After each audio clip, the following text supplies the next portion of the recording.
Hi friends. మా husband నిజంగా చాలా మంచోడు తెలుసా. ఎందుకంటారా, నేను డైలీ జరిగే ప్రతి పనిలో ఆయన ఏదో ఒక రకంగా హెల్ప్ చేస్తూనే ఉంటారు.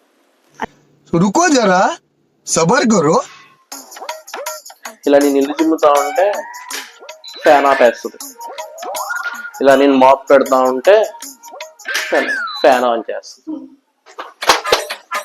ఇలా నేను బట్టలు ఎతుకుతా ఉంటే సర్ఫ్ వేస్తుంది.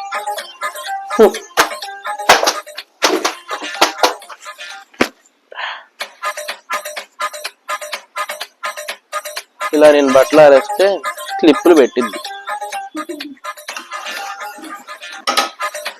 నేను కష్టపడి వంట చేస్తే ఉప్పు కారం చూసి చెప్పింది. అది ఫ్రెండ్స్, చూసారుగా, ఇలాగే అన్ని పనులు కలిసి చేసుకుంటాం.